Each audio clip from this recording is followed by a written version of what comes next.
Usidanganyike na wingi wa sala na kufunga. Unaweza kusali mara 5 kwa siku, unaweza kufunga siku 40 bila kula, unaweza kulia kanisani hadi machozi yakakauka, lakini kama moyo wako hauna upendo wa kweli, bado haujaijua imani ya kweli. Kufunga kusikoza upendo, haki, wema na uadilifu si ibada, ni mgomo wa kula.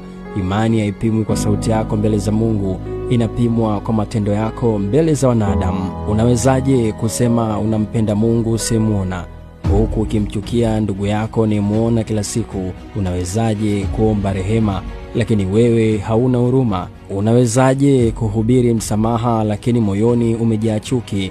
Upendo wa kweli hauishi kwenye midomo, unaishi kwenye matendo. Ni pale unapomsamehe aliyekuumiza, ni pale unapomsaidia asiyeweza kukulipa, ni pale unaposema kweli hata kama inakuumiza, ni pale unapochagua haki badala maslahi. Sala isiyobadilisha tabia ni sauti tu.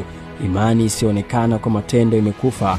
Mungu haangalii tu matendo yako, Mungu haangalii kilio chako mbele ya kanisa, Mungu haangalii ukubwa wa sijda yako, anaangalia moyo wako, na moyo wa kweli huonekana kwa namna unavyowatendea watu wengine.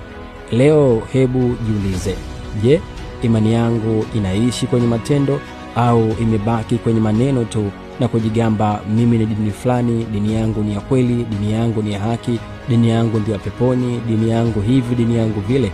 Jiulize, kuna siku mbele ya Mwenyezi Mungu kuna watu wengi sana ambao hatukuwahi kuwaona msikitini wala kanisani, wataenda peponi, na kuna watu ambao walikuwa wakishinda katika nyumba za ibada, makazi yao itakuwa jehanamu.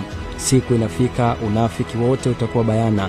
Hakuna hata tendo moja ambalo halitaulizwa. Mimi ni Steve Champion.